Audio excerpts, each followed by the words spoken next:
And there we are. And nobody has joined us. Well, that was the end. See, the day I logged in and nobody was here. And, well, it's Larry and myself and David. So we're just sitting around. I hope one of you brought pretzels and one of you brought beer. There you go. And Glenn. Of course, we know Glenn's going to show up. So there we are. It's a beautiful, cool, frosty 110 today.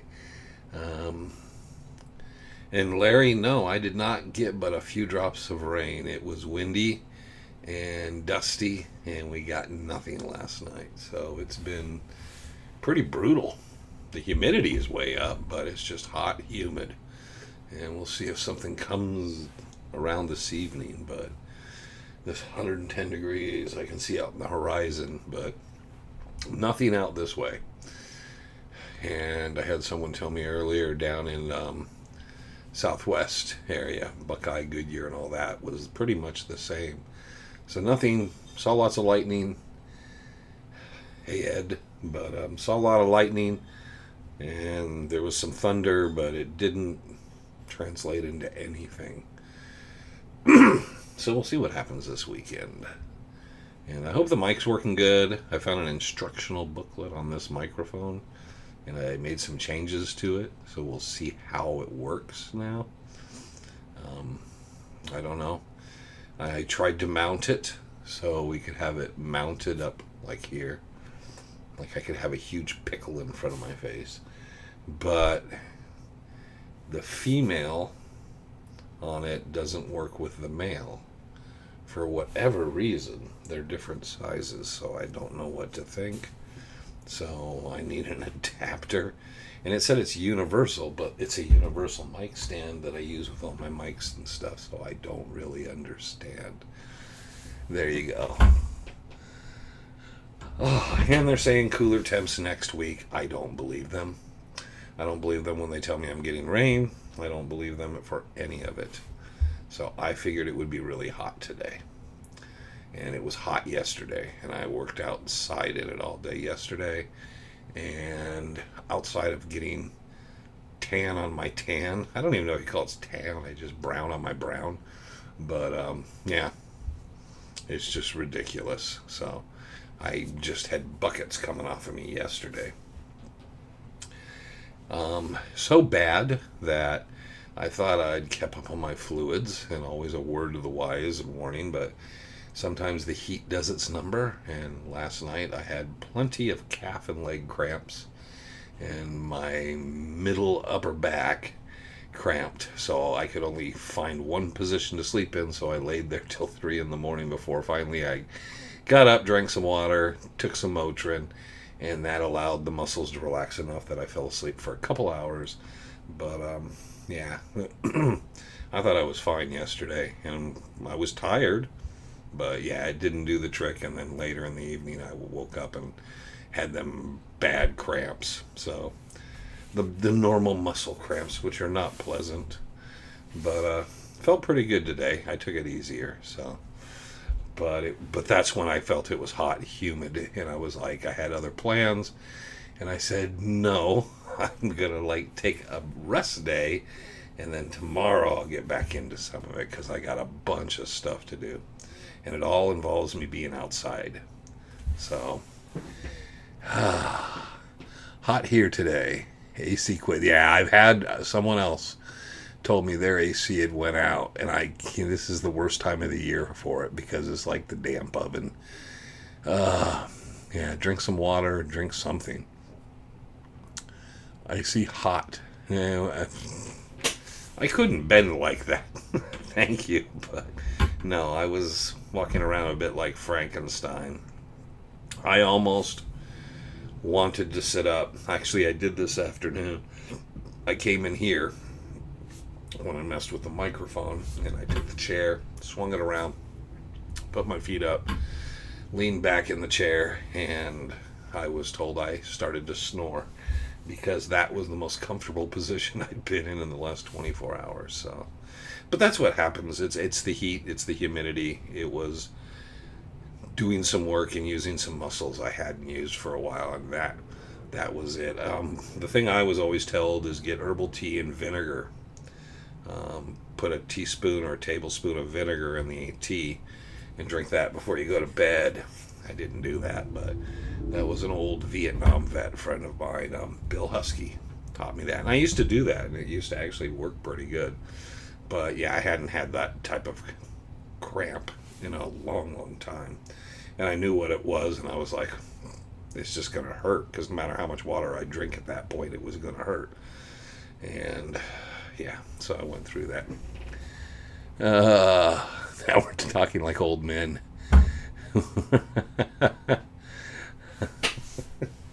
Talking old men, cramps and yeah, and leg pain and stuff that when you get on in years. But getting a bunch of stuff done, and like I said, I got a whole bunch of stuff to do, and I'll be sweating to the oldies. But in the end, everything will be done. And the fact that you do it, and I guess there is something to be said of when you way overexert yourself doing things that you wouldn't think you don't look forward to, and doing stuff like that, you would just kind of like you pop around and you go, wow, I can still do it. Not as well as I used to, but no, I went at it from 5 a.m. and I took some breaks and got in the AC for 5 or 10 minutes here and there to kind of bring my body temperature down. But I went all day, and it was, it's what I call the crunchy hair era. You get out there, you sweat so much, next thing you know is your hair's crunchy from the sweat and everything you've been doing. So, but it is still hot. That's, I think, what we can all agree upon. It is still very hot. And like I said, it's so today, I remember we were out and I was doing a few things outside, and I thought I'm going to be very light. And it was kind of funny because I went in and there was only one bottle of water left. I was like, damn, need more water. Went through and that was the other thing. Went through all this water and then still had those problems. But it is what it is, and I'm still here and still moving along. So, and I felt better for it. I mean, I was sore, but I think most of the cramping in the muscles and stuff was a combination of things I hadn't done or normally do. And I played in the sun like a 25-year-old, and I paid the price. I've been walking 4 to 5 miles every day, sweating out about 5 pounds every time. Okay, well, I wouldn't sweat 5 pounds. That'd be bad for your body. But I sweat every day. I don't have a choice. My sweat isn't stinky as much as it should be, I would think. But I think it's because I sweat every day heavily. Highs in the 70s. Lows in the 50s here next week. Well, yeah. They're saying 90s, mid to high 90s. But they're saying rain. So if it gets rain, it just means it's going to be releasing the heat off of stuff. And it's going to be very humid and very hot, so it's not going to feel that much different. But today, this morning, about 8, 9 o'clock, it's about 8 or 9, it just felt brutal, and you could tell what today was going to be like. So I said, okay, I got this. Oh, no, I'm not going to do it. So there you go. So there you go. Sorry to bore everybody with that and whatnot, but hopefully we see if we get some storms. I see nothing really out there, and I don't know what's on the radar because I don't always pay attention to the radar. I should, but it looks like there's nothing really imminent. No, nothing kicking up yet. So we will see what happens later this evening. Other than that, I think last week they were still doing, wasn't last weekend, God, what do they call it? The Utah treasure hunting thing, where the guys get up and talk about Bigfoot and flying saucers and other such things. I forget what it's called. It's a gathering. Terry Carter's Gathering.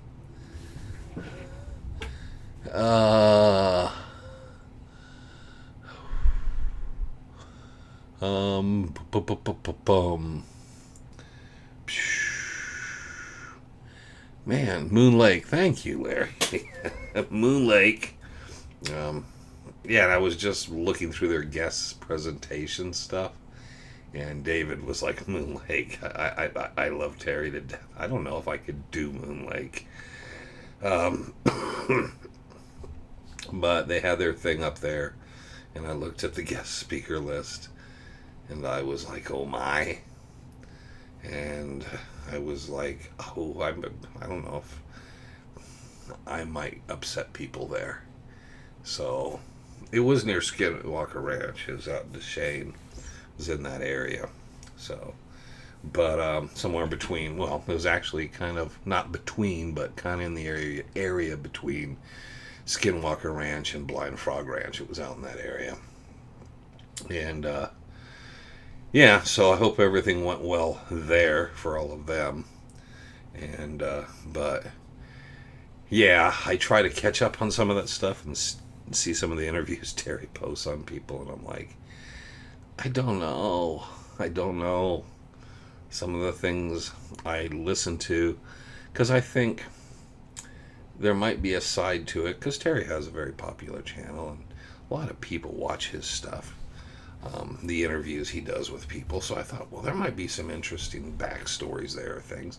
So I'll go through the files and pull some stuff, because obviously I have a huge amount of material to draw from. I thought it would be interesting to pull some of that. And then I started to listen to it, and then started making notes, and then started to pull some stuff, and then I lost interest. So, but that's how it is sometimes. Some strange talks there, to say the least. Like I said, I don't know. It's, I really do have a theory that what we do, and people say, well, the channel we do, the Chasing Legends, hey Dallas, what we do should be way more popular. And I've never really tried to promote it, market it in any way like that. I think it's unique for people who want to kind of see, sort of like, sit there and look at the stories, hear the stories told, and hear whether or not they can be relevant. I doubt most of them, because I have a lot of problems with them, and I mentioned sometimes some serious doubts I have with them. But I understand that people like the storytelling, people like films, they like odd things, and because of that, people necessarily don't have to tell the truth. They can just do their own fictional rabbit hole accounts and portray them as very real things, and people will want to believe in them. I don't know if people really, really do believe in them. Tom Calmer got that from Crazy Jake. Now, the story on that is someone called him and several other people, so it's kind of a number of different people have that story. And Tom was one of the people that got a phone call from someone that did not identify themselves and talk to him. And it sounded like Jake's voice. That's what Tom said. And Tom said it sounded like Jake. Now, Tom didn't say the guy said things that only Jake would know, because I don't know how well Jake and Tom knew each other's secrets. So Tom said it was puzzling. And the story of Robert Simpson Jacobs is kind of crazy. Crazy Jake. He was up on Peters Mesa. He got, eventually he was found for fraud and, what else do you call it? A couple other things, but he went to prison. Bob Corbin had him put in prison, and he served so much of his sentence. He was released early because he had cancer. He was dying. They released him. He was in and around. He was back up into the mountains a little, dying, supposedly. And then he suddenly died at a restaurant. I believe it was in Apache Junction. His funeral, I believe, was held in Wickenburg. And then he was cremated, and his ashes are interred not far from me. which is kind of weird. What? 3 to 5 million wasn't it? I don't know what you're saying. You'd have to clarify, Tony. But, it's just. Tom always said that person that called, his voice sounded like Jake, and he wondered if it was Jake. I asked Tom once if he thought Crazy Jake was really alive, and he said, "Nah, I don't think so." And a couple other people I talked to, and they said he still had money, but I don't know if he had that sense of humor or would want to risk. He had cancer. He was dying of cancer. So I don't know if he got better. Kind of Monty Python. Feeling better now. Yeah, I don't know if he would have risked going back to jail. So, you're saying 3 to 5 million, the amount he took. Well, it was more than that because he had houses and vehicles, all kinds of stuff. But there was a certain amount they couldn't account for. But again, nobody knows exactly how it all went. So the person you can talk to, who was actually at the rendezvous, this was I think it was the third rendezvous. We used to have the guest speakers on Friday. When we first started the guest speakers, I think it was the third rendezvous. And our first guest speakers were the Apache Junction group on the Arizona Rangers. And they came out. And then Greg Davis. And then Jack Sanfelice.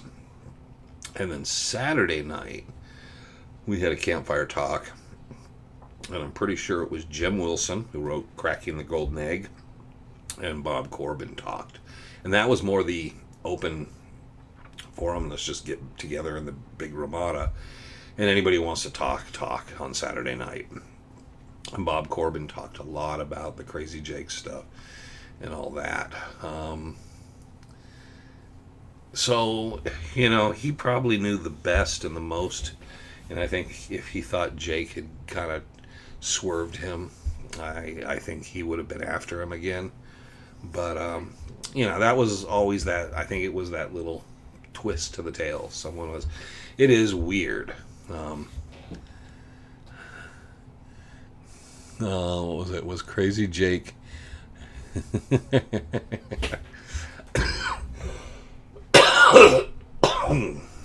I don't know. It was a weird tale because I know he lived near Metro Center at one point.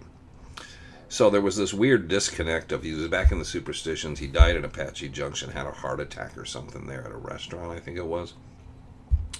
And he'd been staying. I knew some people that had been in contact with him over on around 27th Avenue and Olive, Dunlap. And then his funeral was held, he was taken to Wickenburg, and then over here on Grand Avenue and around El Mirage.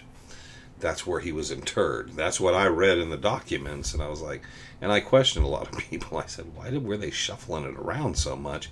Were they really trying to hide something? But I don't know. And a couple of people I talked to said, no, his wife, his son, a number of other people were like, nah, he's gone. So, and that's usually, you can kind of trust to that. I don't know who he was with when he had the heart attack and died. I don't know, was it at Cobb's? I don't know. There's nobody here probably knew the story back then from there. But yes, so that would have made a somewhat interesting book. See, so that's the kind of, I'm always surprised. No one ever wrote the book just on Celeste Jones and Ed Piper, because they're both interesting characters. People tried to deal with both of them. And they were both neither one of them were the good guy in all of it, in my opinion, from what I've read. And someone gave me a notebook like this thick of just clippings and stuff and all kinds of personal letters and stuff of Piper. And I looked at it all, and it changed my view on Piper, because I always thought, well, Celeste Jones was just a crazy lady. Piper was the more stable guy, but then I also realized what Piper... And Bernie Gerhardt was out there. There were some problems with him. Actually, his daughter used to text me and talk to me once in a while. But I always thought that was interesting.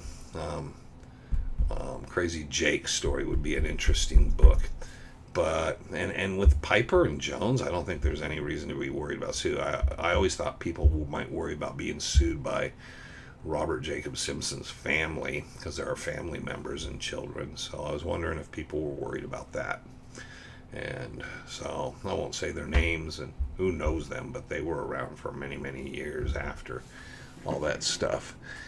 Did he take over Almoro's camp? No, not that I know of. It was just Squaw Canyon is pretty interesting. You got Squaw and Old Squaw and New Squaw and the Zigzag. Have you written songs about some of the stories' legends? Yes. Sky Cloud. Greetings, Wayne. Go gold prospecting in San Antonio, Texas, where every day is a golden day. Okay, was the gold really 98%? Which gold? I don't think the Vulture by... Oh, okay. Yeah, I'd find that 98% pure to be bunk. But that'd be some gold, wouldn't it? I'd like to see how... That would be definitely odd looking compared to what most of us find. Because usually there's a bit of silver, but there's always some significant copper that gives it a hue. And you can usually... Which is a lot of people, they worry about the XRF and the matrices on ore and stuff and all these other things. But a lot of times someone can look at gold and tell you kind of if they know the range or area you got it from, they can kind of tell some of it. And every time I've seen actual Superstition gold, I can tell you kind of where it came from. It always has that greenish hue to it. It doesn't look green, but you can kind of see this, and I have some, and it's like, it does have that. But written songs, yeah, we did the one we released at Black Mesa. I don't necessarily think they're written about those places. I think it's just I'll use titles, and so I know there's one from Black Mesa. I'm trying to think of what else. I don't have like a Weaver's Needle song or something like that. I think there is one for Haunted Canyon, though. Hello from Munns Park. Much nicer in Munns Park, Robert, than it is down here in Phoenix and Surprise. So, but Crazy Jake, interesting story. That was always, I thought, and I'm surprised, like, when Bob Corbett, I know, he was his former state attorney general. He was the president of the NRA. There's a lot he's done in life. But I always thought, man, when Helen was writing books, she wrote Center's Gold. She wrote a couple of the Dutchman books. It would have been really interesting for her to write a book about Robert Jacob Simpson. Because if there was anyone that knew a lot about that story and stuff, it would have been her own husband. So, but I don't think that's forthcoming. But that would have been an interesting book because it would have been an insider's view of all that. Maybe there's something about because he was the prosecuting attorney. Where was the Superstition gold smelted? Where were they smelted gold? There was kilns in different places they would send it to. It's just like today, you send it somewhere. I know a lot of it, some was sent down by Hewitt Station. That was stuff from the Silver King. And there's stuff smelted different places, so it would have been wherever. That would be an excellent question for probably Bob Schuss, because Bob knows a lot about that stuff. And I never thought about asking him specifically. I've always just figured it was like what they do today from the Mammoth or the Silver King or different places. That was a big noise.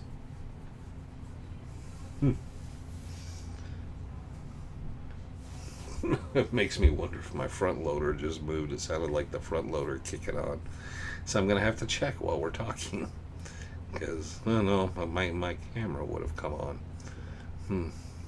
My camera didn't pop. But yeah, it would be nice. Oh, must be someone else closer. Alright, so there you go. So it would have been, that would have been an excellent story. I think some of those stories, and I don't know, like, I guess, and you want those stories to be told by the people that kind of like were very involved. Bob Corbin knew Celeste Jones very well. He knew Ed Piper, but he knew Celeste Jones and actually did some work for her. So he had that would have been a really interesting series of books. And I don't know, maybe Helen she seemed to go for the Superstition Mountain Lost Dutchman story overall. But those stories could have been like Center's Gold, a smaller book. Speaking of which, I worked on my bookshelf this week a little when I had a chance, moving some things around, kind of seeing what I had, because it's kind of like I keep putting things behind things and moving things around. But then I realized I had some books that need to go to the Rendezvous for the raffle, which we can talk Rendezvous. There you go. Hey, Lacey. David's here. I know where David is. Rendezvous, 14th, 15th, and 16th of November. We got things kind of working out. People arrive Friday. We generally just, you set camp, have your dinner, and you kind of kick it. Some people will have a fire, kind of throw up a fire in the big Ramada. We always, at the host camp where I'm at, have a fire and we sit around there. Any idea where the coke ovens were first built? Frank knows, because Frank and Tom and the guy that owns that place used to go out there all the time. So they used to spend time out there and all. God, Tom had to have written something on that, because Tom and that guy were friends. But yeah, see, there you go. Dallas. I don't even know what I was talking about again. Oh, the Rendezvous. Dallas, we're all getting too old. You can't interrupt me when I'm in that little stream there. But the Rendezvous, Friday, we do our normal. Saturday morning, we're looking at a hike around 8 to 10. It'll be a number of sites in the area, including some old mining sites and some other things. And kind of maybe make a loop hike on some of the history, things that a lot of people don't know about that area. I think if people find it interesting, kind of learning from some of these spots. But we're not going to make it something too rigorous. I was really up for the challenge of maybe going to the cave trail or go down into Barks Draw. But we've had the problem before where someone who thinks they're good enough, and even though the weather's nice, goes, and then we have physical problems, bad things happen. And I don't want to do anything, so I want to do something that almost anybody can do, but also the distance back to camp is not going to be a problem. Having someone stranded up on the cliffs or someplace and going, oh crap, how are we going to get them back, is a bad thing. So we'll have the hike, and then Woody Wampler's going to do a prospecting class. He'll have a trough there. He's going to spend time with people, kind of going through his ins and outs. I will say this: if you think you know everything and don't want to spend the time with Woody through that, you're doing yourself a disservice. There's a lot you can learn. You should always be trying to learn how someone else does things and why they do things. Woody's an excellent teacher of prospecting and panning and a number of other things. Woody came to Arizona around 69. He hunted and did his prospecting in central Arizona, in the southern central area, like the Superstitions. And then around 2000, just after 2000, he moved to Prescott, and then started teaching classes shortly after that up in the Prescott area, which he teaches classes to this day. So he's been teaching classes for around 25 years. Very knowledgeable. That is something everybody should at least kind of listen in on and learn. I've seen people that learn their whole lives and are taught to pan. I had someone particularly say, this is how my mom and dad taught me, and I kept trying to tell them, look, there's other so easy ways. And I said, I learned from Frank and Woody and a couple other people, and I said, you really need to kind of listen to what I'm saying. You really do. Listen to Woody. When Woody's talking to you, he's not trying to convince you, he's just giving you other ideas. And man, it was sad because people won't listen to him. Listen to Woody. Following Woody, we'll have the Tonto National Forest. I don't know who will all be out there from there, but thank you to Larry for arranging that again for us. They will be out to kind of talk and then do a little bit of a back and forth. We'll have some short talks after that. We'll have a lunch. Well, everybody can go off and get their own lunch, and then we'll have some short talks by John Wayne Galloway, Tom Van, and I think Mike will be out. Talk about any updates and any information concerning Cayman Welch. We'll break everything down, get everybody hustled out, get our volunteers together, work the dinner service, which will be the chili with beans. And then there'll be hot dogs and cheese, so you can have a hot dog, you can have chili, you can have a chili dog, have a chili dog with cheese. So you'll have some options for anybody who doesn't want to cook or bother with that stuff. While the dinner service is going on, then there'll be 3 or 4 of us that will be setting up and getting everything set up in the amphitheater, where we'll have the evening presentation and everything. So there you go. I gotta do a Woody Gold Pan adventure. It's good to listen to him, because even if you know what you're doing, and you're gonna always pick up something. Anyone that spends a lot of time doing something picks up little things, and you watch what they do and you can learn from it. And there's always little tricks to the trade that different people do. Different people find work for them. Woody does recover a lot of gold, and he has quite the operation, so it's all good. I'm always first in line for those chili dogs. All right, then. Okay. So the beehives in Bob Ward's book at Fish Creek might have been, well, there's nothing I can find that shows they actually exist. He says they were destroyed. We spent a lot of time looking where he claimed they were, and a couple other people verified that's where he said they were. We could not find anything evidentiary. There should have been some trace evidence that something existed there. So far at this point, we have nothing. So that really it was like there was a number of things that were really true to form that Bob said, or okay, this, but sometimes they're slightly different than what he said, and that was one of the things that we could not confirm in any way. Always nice to have a pre-show. Well, it's not a pre-show. Track went all day.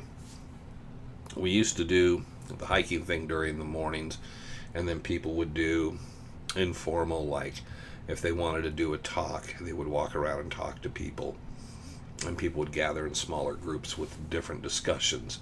One year we had, I can't remember who, it might have been Dave Cook, brought up an XRF gun, and he off to the side was doing XRF on any samples anyone brought, and we have different things happen. This year I thought it would be nice for the people that come up that don't camp, that want to show up and maybe go hike it and then hang around during the day, that there's something during the day and people can say, oh, I want to hear so-and-so. I want to meet John Wayne Galloway or Tom Van. I've heard them speak. I would like to sit and talk to them a little after they talk for 10 or 15 minutes. It gives you that opportunity. So different things. And then the Forestry Service last year had to leave early. They got kind of caught in a bind, which we didn't really realize, that because the Forestry Service has a certain point they can't work beyond. So because they're on the clock, they had to go. And we were like, oh, that sucked, because everybody enjoyed having them there. Because they had someone for geology, someone for basically indigenous archaeology and stuff in the mountains, and then general information, and having 3 different speakers and all that information was really nice. Wayne Wire, the lightning bolts dropping 50 way every weekend, storm riders. I don't know what you're talking about, but lightning bolts happen because there's the things that happen up in the sky. Nobody can harness lightning. Dr. Frankenstein tried, and it didn't work out for him so well. So Frank's been struck by lightning, by the way. So everything's a little of everything. Does Frank, Woody, or Frank, or you have a working claim at the moment? No comment, because if I said yes, everybody tried to figure out where it is and what it is, right? And nobody needs to worry about that. So, do we have a working claim? So Woody has to somewhere. He gave some of his away, but he always has a bunch of different places. But Woody's also learned a lesson. He not completely, but he's learned lessons on letting people know, and then, damn, people go in, and I mean, it's not. They go in and they work their claim when they know they're not going to be there. It's kind of stuck. You lose gold, and people tear things up. Does Frank, bless Frank's heart, what a man among men. It's pronounced Frankenstein. Steen. Yeah, okay. Okay. Frankenfurter, which could be a really big chili dog with onions and jalapenos. The Frankenfurter. Anyways, that's also Rocky Horror Picture Show, isn't it? I think so. Anyway, getting on from there before it gets too silly. So the rendezvous will have that, and we'll have the evening kind of main guest speakers. I'm still trying to get couple people in there, but I want to find something all day that it's a bit different, and I thought that's one of the things I think would be nice is Woody, because Woody's never done he's always been there to work with people on prospecting. He's never done just a piece. So then we'll have that, so that'll kind of set it up so people can kind of, in the big Ramada, kind of go up there and sit there and then hear these different people talk and kind of get some perspective. So there you go. I'm going to claim jump the Kennedy claim southeast of unless Hewitt Canyon along Bias Butte sweet spot. Well, that's a sweet spot for gold and silver. Bias Butte and all that up in there. But yeah, and I think Consolidated Copper or Resolute Copper actually has that whole area. You're not supposed to file claims, but people still do in that area. How about Frank going to metal detecting tips? We've tried that because I've asked him to do a thing and talk about it, and it's this weird thing is if you one-on-one talk to him, he'll give you tips and blah, blah, blah. But otherwise it was like pulling teeth with him. It was like, okay, you'll do it. We did a little video on it. It's like you got to catch him in the right mood and stuff. And so I think he's coming with his wife, so I think he's just coming to enjoy the time there, which I completely get. Woody basically volunteered and said, I want to do more of a prospecting class, so I said that's fine. So getting Frank to come to the rendezvous anymore is enough work, so we need to basically to get him there. So if we make him a guest speaker, he probably wouldn't show up. Yeah, I don't think he was not there last year and the year before. Last couple of years before that, I think he just briefly stopped by and then he just left. So crazy old man. So there you go. But it's nice to have a variety and bring other people in and get some fresh faces and some different people and different perspectives. Perspective is everything. If you have perspective, you want to hear other things and gather in, why does this person think this way? Why does this person think this? Because you get perspective on it and you get to meet the person and you get to hear what their story is. And it can be interesting why they believe that. Whether right or wrong, it's still good. So I'm trying to get more perspective. And we have another generation of people coming up into this and other people coming out. So I always want to make it really comfortable for people. And I think having different people like that makes it more comfortable for people to learn. The Forestry Service did not say anything about there's no gold in the Superstitions last year. So it's everybody's kind of on board in the same framework. But I also like it. It's a very grounded framework. And, you know, with the Forestry Service, you want them to have a cordial, good relationship with the people that are out there, because there is prospecting still allowed in the Superstitions. So you want people to understand what they can and cannot do, and the Forestry Service to have a good relationship with people, which may help things in the future. Before, sometimes things were pretty piss poor, and it can be faulted both sides. I can understand why the Forestry Service might look at some people and say, I don't want to hear about it, because they've heard from 10 people before that literally just burned out the synapses of their brain. So do you guys go elk or deer hunting? I used to all the time. I hear elk is good up north. Hello, this This all sounds very interesting. Where do you hold the meetings? My husband and I are interested in attending. The Dutch Hunter Rendezvous is at the Don's Base Camp. It is just before you hit the Peralta Trailhead. There will be signage. Look at Peralta Road south of Apache Junction, and you take Peralta Road out, and it kind of veers off, starts to turn north. You follow the road north. You'll see there'll be a sign for the rendezvous, but it'll also be the Lost Gold Mine Trail parking lot. You get to the end of the parking lot, you turn right, you'll see there's a driveway goes up. You will see gates. There are gates that have they'll be open at the time, so you won't see the sombrero, but that's the Don's Base Camp, which was built and kind of taken over in the early 1950s. It's been there in the area since 1935, but that permanent site has been since about 1950-51.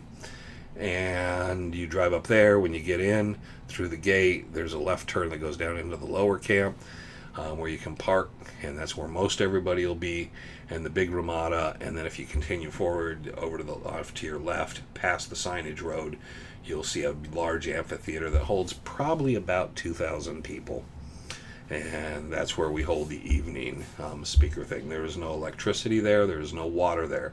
We do have toilets. We have a men's restroom and a women's, but we usually share the men's because it's more in the open clear. Just knock on the door and make sure things are clear in there. But yes, but there is no water and none of that. There we go. It kind of covers it all. Friday night we have a meetup and a campfire night, and then Saturday we have the guest speakers, which this year, like I said, they'll be try to have something all day, something for people to do. If you want to, you can. If you don't have to worry about it. Fix Frank some chili with no beef. He won't eat that. He hates Mexican food too. I don't think anybody understands that. Frank and I have spent so much. He will eat steak, but he won't come out and have steak with me on Fridays. Frank, I've always, when we've been out, most of the time, we'll stop for lunch or go grab something. Frank gets a plate of French fries, puts about a pound of salt on them, and drinks a beer. He sometimes brings a sandwich that he'll eat, but Frank is a very finicky eater. He does not like anything associated in any way with Mexican food, so chili would be out of the question. And that's why he won't eat my chili. He won't eat my chili, period. So, and it's sad because no one's ever got sick. Everybody's complimented on it. And you know how you get compliments on chili?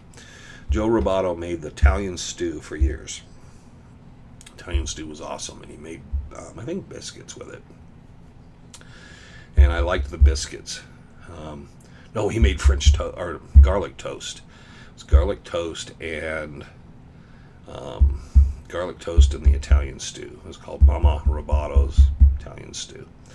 And Joe served that up to anybody who wanted some. And then Joe wasn't able to make it to the rendezvous, health issues. And when Joe didn't make it, Randy Wright said, I'll make, what did he call it? Gulag. He'd make goulash. And Randy made his goulash. And after the rendezvous, everybody said the rendezvous was great. We love the guest speakers. You and Randy do a wonderful job. Please do not let Randy ever cook again. And everybody said that to me across the board. Do not let Randy ever cook it anymore. So I'm not a chef kind of guy. And so I thought, what can I do? So I came up with the idea of buying various brands of chili, mix them together, add some onions and some other stuff, and then just warm all that up. People loved it, except there's people I found out after that is there's a lot of people have allergies to jalapenos. It's not the heat or anything else or any bodily react. The bodily reaction is because of the allergies.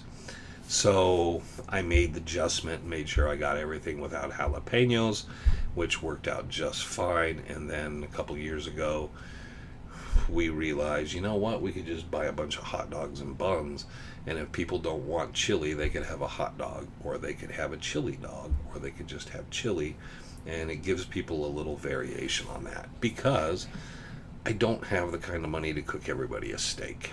If I could, if I had the wealth and ability, we would just cook steak and baked potato and have salads for the vegetarians and vegans, but I don't. So it's chili dogs and chili. Raising a beer for Bob. And Steve mentions the Rendezvous again. And Dallas, no more Fireball in the Rendezvous. I'm sticking with tequila. Tequila was the weird one. The one year we had the tequila, someone brought a bottle of tequila. It might have been Shoes. And who was it? Someone, man, they were pounding the tequila. And they got to a point where there was 2 or 3 people that were literally just zombies. And they were like foolish talking zombies. It got weird because they were just kind of like in their own little weird angry space mind. It was weird. And she said, yeah, that's what I get for bringing the tequila. I'm trying to remember who that was. It was one of the guys from the Heat Dig, one of Ron's and Shoes' guys. He got one. He was the worst, but he was crying at one point. People can get very emotional with alcohol. Frank does eat donuts. He does that. Bourbon, Dallas. Only half of you smashing that like button. What? Okay. Fix him some rice. I'm not cooking for Frank extra. And he doesn't want Chinese. He wants Italian food and steak and stuff. And why is Frank get special treatment? He can eat dirt. I mean, he can grab McDonald's on the way. I don't care. It's just, I don't think there's going to be anything you can do to make him happy. Hot dogs are often called prime rib in the skin. Yeah, well, it's not quite. I'll take the bourbon, but non-Fireball. Well, there's always bourbon there. There's always, the problem is, I don't know what it is. Always the cinnamon whiskeys and the flavored stuff, because I prefer something more straight. But we'll have a cooler of Coors Light, so we always bring up some Coors Light. The hoppers used to always bring Bud Light. But, we always have Coors Light, and then there's always a couple bottles of rye whiskey or something there that we have. And then we'll have a bottle of wine from Clay there as well. Clay gave out bottles of wine. Well, he didn't, but he purchased a bunch of wine and had it there for people to take home. So I took Trevor and I took a few bottles, and one of the bottles is designated for the Rendezvous. So we will take, and anybody who wants something from that bottle, say goodbye to the people who were not able to have been here to say goodbye to Clay. That'll be part of that. Driving from Tucson. There you go. 1800, you bet. Cooking extra for Frank. He's been hit by lightning. Well, why does it seem Sal never eats? Sal does eat. He eats weird things. So don't. Here's my favorite Sal story. So him and Brian Lickman are out at the Silver Chief, which is the pit mine, which is supposedly the Lost Dutchman mine. And they're mucking that out. And they'd been left out there and started to run low on supplies. And they didn't have any more food. So they're sitting around and they realize we're going to run out of food and water. Nobody's coming out to pick us up. So they hiked out and got someone on the road. They hit the trailhead and they were able to get someone to give them a lift into town. They got into town. They ate. They took showers, changed clothes, grabbed a few things so they'd have something to eat, and then headed back out. So that when they came to pick them up, when they were supposed to get their drop, they would be there. So they got back to the camp, and Brian says, we walked in the camp, and we walked across, and Sal's looking around, and there was some bologna or something had been sitting outside in the sun. This is during the summertime, and it had been sitting out, and he said, it was expired. The reason we didn't eat it is it was expired. Now it's just been laying on this rock. The packaging opened, just sitting on this rock for a week. And he said Sal walked right up to it, picked it up, sniffed it, and then just started eating it. And he said Sal ate that. He said he's like a goat. So I've seen Sal eat some strange things. The craziest thing, even beyond that, is Sal's sitting around the camp one day, and I didn't really see him eat or anything. And then he finally came over, and I had a campfire, and I'd cooked my steaks and stuff. And Sal said, "Can I cook my steaks on your campfire?" And I said, "Yeah, Sal, you can. I'm all done. Here, go ahead. Kick up the fire. There you go." So Sal he had 3 steaks about this big, and they're nice. Not big steaks, but they're medium, and they're nice. There's thickness to them. And Sal cooks these steaks up, checks them. I think one's for him, one's for Bobby. I don't know who the third one's for. I'm thinking maybe he cuts the third one up. Maybe if it's extra, they give it to the dogs. They had these 3 Chihuahuas. Once the steaks were done, Sal cut the steaks up, and each Chihuahua got a steak. So the Chihuahuas ate better than Sal.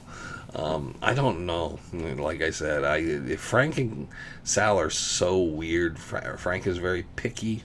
Sal, I will eat the worst things. I do not know. I'll be bringing one from Clay's as well. There you go. So there'll be a couple bottles. Who owns Clay's? Was mine. Clay said it was well, it's just a pit of water. You can't pump it out. There used to be a shaft. They dug it out to a pit. There's a hanging wall. The hanging wall would collapse if you tried to work it, so it's just kind of a dead spot. I have samples from it. There's not really much gold in there. It doesn't matter who owns it. It just didn't have really anything left in it in the operation. Like I said, we have a video where we talk about it, the history and show you the whole operation that Clay ran. And I know who owns it, and it's not a big deal. But I don't think it's ever going to be a working gold mine again. That stuff, the settling ponds, everything's just way too out of whack. It would cost way too much to put that thing back into operation. And I don't think, from what I checked on the samples I got, I don't think there's any really good ore in there. The problem is, if you tried to go kind of north, you would end up into the Mammoth Claim, and then if you tried to go, you can't go because of the hanging wall, but if you tried to go west, you would be on Goldfield's property. And so there's also a problem of you can't go anywhere underground because you would be on someone else's property. So that's kind of the problem of the Wasp. So, but someone did purchase it. It's been owned by someone else for quite some time. Freddie Dodge for a plan. Yeah, let's not waste that's television, okay? Let's remember that's television. Clay Wurst actually owned a real gold mine. Bob Shoes and Ron Feldman own a real gold mine, several real gold mines. There's a difference between the television show and reality. Yes. So, and reality television is very different than very real people. So, yes. Okay. Looks like David and I won't bring Southern food then. So it's not everyone's picky. It's just Frank. Has Frank met you and David and Lacey? He's always, Angie will be there, but he's always nice to girls, so you might be able to get him to eat something. But he's so funny. He's so picky. I don't think anybody's picky. I mean, Sal eats stuff out of the dirt. Sal would be, Sal will eat anything. I will for sure check that video. Sorry, here's amazing situation. Well, the video's not out. That's the problem. We filmed it and Trevor never released it. You know what you need to bring Lacey? I want to try that shine. People want moonshine now. Okay. Any idea of old timers think the Dutch mine is under Canyon Lake? I've not heard much about that one. There was a lot of people before that thought over by Black Cross Butte and Horse Mesa, that area of the Salt River, where Jim Bark and John Tuning had their claims, that there's a lot of prospects and mines and a lot of mining that was there that is buried or underneath. So that's... There are people that shared some of those theories. One of the things that happened was, too, is we all went out when they will lower the lake levels and some stuff, and when we get the chances to kind of check some of those areas and take samples,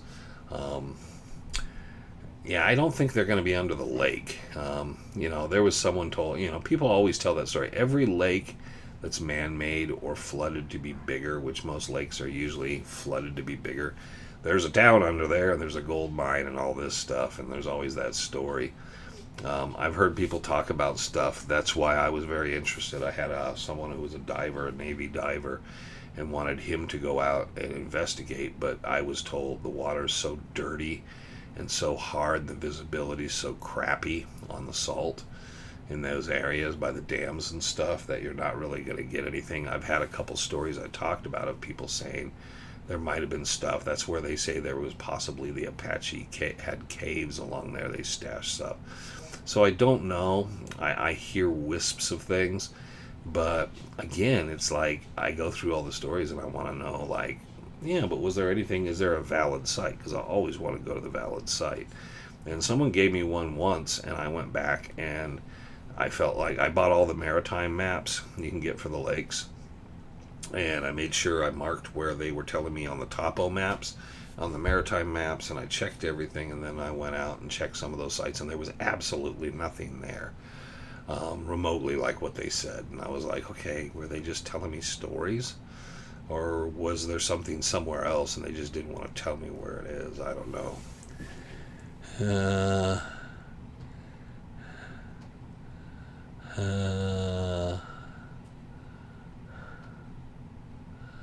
No, he hasn't.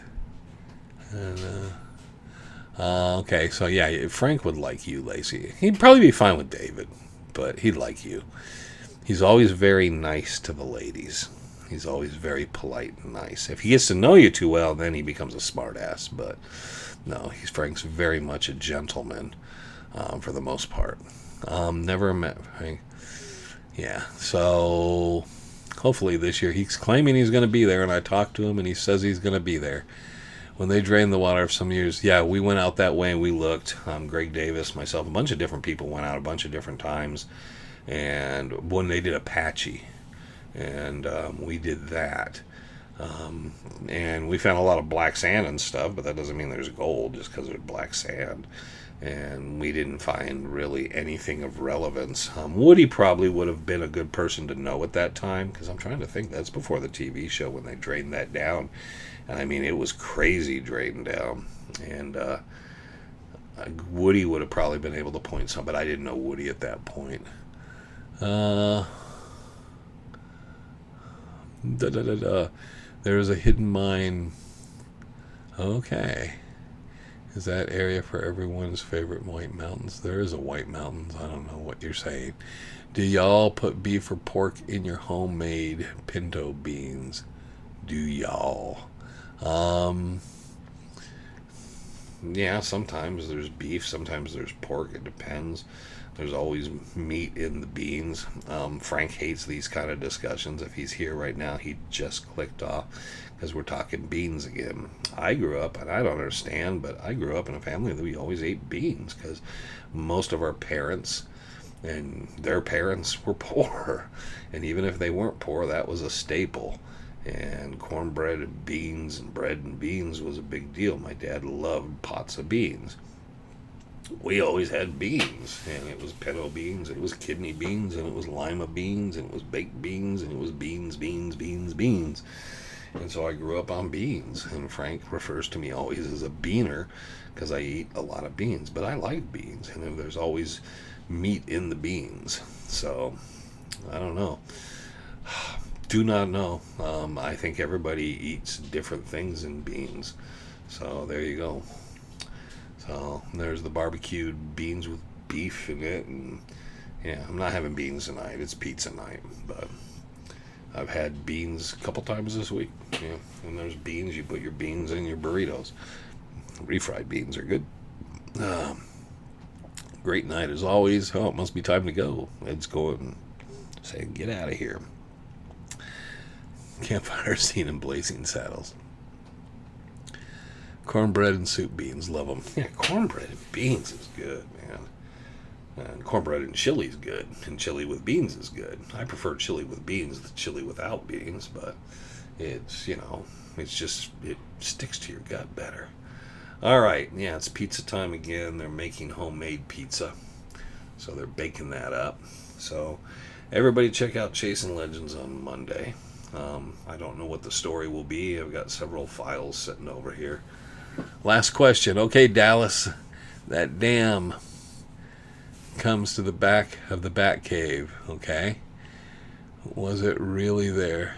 That damn cross in the we'll talk sometime about it. Well, the only person that saw that damn cross in the Batcave is Eric DeLille. I can tell you I've never seen that in the Batcave. I've never been up in there and seen that. So is it a cliche? That was an actual physically rock wall, though. Yes, I can guarantee it was a rock wall because I had the pictures from it. So it was rock. It wasn't a fake wall. It wasn't, it was a solid rock wall. Or did a priest? It was entrance. There was no entrance. There was nothing. DeLille had a rock hammer in his belt, and I don't think it was showed on there. He took the rock hammer and was beating all over it, and you could hear it was solid, and it was knocking chunks off. Not chunks, but pieces off. So it was rock, and he was in a rock spot. So that I can verify, but because they didn't use very much of that at all. There had to be a half hour of him sitting there with that stupid. But see, he wasn't good. He was trying to use the GoPro and the light, and it was just stupid. So it wasn't very good footage. I think the initial footage was just terrible. You couldn't see anything, which Larry posted some footage of up at the top of the ladder, and the footage I saw at the top of the ladder, but maybe they had a really good flashlight, or the time of day, or something. No, the time of day wouldn't matter because it's over lip hang and it's back in there. But man, we could not, it was like stuff was just unusable because you couldn't see anything. And you do see a couple pieces of where you can't even tell he has the light. If the light's not there focused right in front against something within 3 to 4 feet, you can't tell there's even a light. There's no beam because it was like the light you put on your hard hat and stuff. So it was it was focused, but it wasn't strong enough or illuminating enough. So it just dissipated in the darkness. So they show it in the show. I think they have bat sounds in it. But I remember the talk of like, oh crap, man. Well, ooh, there was bats crawling on his legs, on his ankles, because they were on the ground. And he was starting to freak out. And then there was dead bats on the ground stepping on him. And he could see those. And we got a little, but they didn't want to put that on television. But you could see that. He was looking down, so he was trying to find a way through that. And then it would come up. And it would just be pitch black, and you'd see sometimes a little bit of a shadow of something, which was probably a bat flying by. So if you watch it, you'll see that part where you can't really see anything, and that's because of that. But DeLille's the one that went up and did that and was doing that, and there's a lot to that. That's just Frank and Woody didn't know anything about what was going on. The only reason I ended up with some of the outtake footage photographs is they had printed photos of it when we came back out to film, and I had no idea how big of a deal that was supposed to be, and I just kind of looked at it as like it was just a part of a lot of other things they were doing. And then when we came back was when we filmed the last sequence where I was in my truck and we look at the laptop. We saw that the day they left town. So you have to also understand that DeLille's footage was done 3 days later in my truck at the Arizona Public Service parking lot because they stopped filming and they forgot to film that sequence when we came out. We filmed for another day or two, but they forgot to film that piece and they never got it. So then they had to call us up. I was back at work, so they had to meet me in a parking lot. And I'm sitting in a parking lot where my trucks are, and we got in my truck and parked it there, and then we did that there. So we'd have that sequence briefly. So that was the first time we saw it, because the moment anything's done or someone comes, even my camera, there was a couple of them. I ended up keeping a lot of stuff because I learned to copy my everything from my camera, because they would borrow my camera for still shots and stuff for the show, and I would never get my SD cards back. So I finally realized I lost a bunch of shots. So when we did that last bit, we did it by Jack San Felice at the Silver King. They had all these pictures, 8x10 pictures, and when they were done, they had them in the back seat of my truck, laying out on the seat. They had folders, and they'd pulled them all out, and we're looking at different ones, and they were showing them, and that's the ones we showed to Jack San Felice. We filmed that like 3-4 weeks after we'd done filming. We came back and we filmed that sequence. So we're standing there with those. They put them on my seat. I walked over. I looked down to see the photos. I started going through them. Some of them were pretty much duplicates, so I started taking the duplicates, and then I stuck them in the back of my seat on the far side, and then just kind of left it look like it is. So I ended up with some of the photograph. But other than that, because you think about it, we saw on the laptop, and we got the glare of the sun. You're kind of looking at what you're looking at, and they're telling you, okay, go, and then it's gone. And then the next time with Jack, you're standing there with it, looking at it, and you're just, okay, 5, 4, okay, let's go, action. And then you have to talk to Jack and do it and say, Jack, what do you think? So Jack's getting to look at it longer than you are. So it's a weird sequence. And then as soon as you're done, somebody walks over, an assistant DA, probably Jesse Hayes, walks over and grabs it out of your hand, and it's gone again. You're like, oh, what was that? So I was lucky. I saw him laying on the seat and grabbed him. Happy Friday, pizza, and chow chow. See you next time. I got that for. I hope Dallas is fine. Yeah, Dallas. I'll try to remember to bring some of the pictures of some of the stuff I got and some of that kind of stuff to the rendezvous and stuff.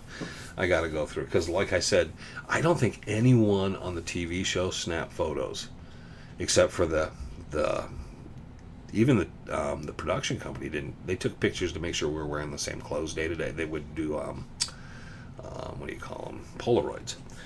But I took hundreds and hundreds of photos and very little video at the time. But I was always snapping pictures of everything. So I have pictures of in between everything, that when people say, well, how was that one? And I have pictures of it, because sometimes if you pay attention, there was a cigarette in my left hand and there was a camera in my right hand, and I would just take pictures. I'd take pictures of the camera crew and the filming and everything going on around me. And when I wasn't on camera, I took pictures, but when I was on camera, sometimes I'd have my picture in my pocket, and then I'd just pull it out and take a picture when I could. Which I'm very glad I did, because it gives you a lot better perspective of that. And yeah, the Batcave photos are weird, and I don't think, we'll see what happens when Larry puts more of that out, if it shows perspective of what it's like up in there, because it's very different than what even the people that claimed they went up there and looked at it. There you go. Well, we'll see where that takes us. Alright, it's pizza time. I heard Trevor just come in the door, so Trevor's going to be like, we need to eat. Why is there a large tractor in the front yard? Just because. Alright, everybody, thank you for joining us. Hope with Dallas that kind of worked out pretty good for you. So, yeah, and sometime Dallas, just call me on the phone. You got my number, man. I'll talk that stuff to you and tell you. That whole, I don't like, I guess I'm over reliving it now. That was a very weird day. There's a couple days there where we filmed. That was the longest couple of days of my life, and it was horrendous. And I am so glad that everybody physically was safe after that, because it's been 10, 11 years. I thought somebody, if not die there, was going to die from something afterward. It was just, that was a mess. That was a wholesale freaking mess, that whole thing. Just a bad thing. So anyways, there you go. Hope everybody has a great weekend, and I'm going to get out of here, because I'm going to go get myself some groceries and some pizza, and do all kinds of other things. So thanks for joining us. Hope you have a great weekend. Catch Chasing Legends on Monday. Catch us back next Friday on the live, and we'll try to do a special little thing for the rendezvous about, you know, the ins and outs and details of the rendezvous, so people can kind of watch it and get a perspective. There is one for the rendezvous that shows you the drive-in, and it shows you the camp. Like we did, just showing you how to get to camp and everything like that. So if you look at, there is a Chasing Legends or a Legend of the Superstition Mountains. There's one of the videos about the rendezvous, pre-rendezvous, of showing you how to get there and everything. Thank you for joining us. We're out of here. Catch you later. Have a great night.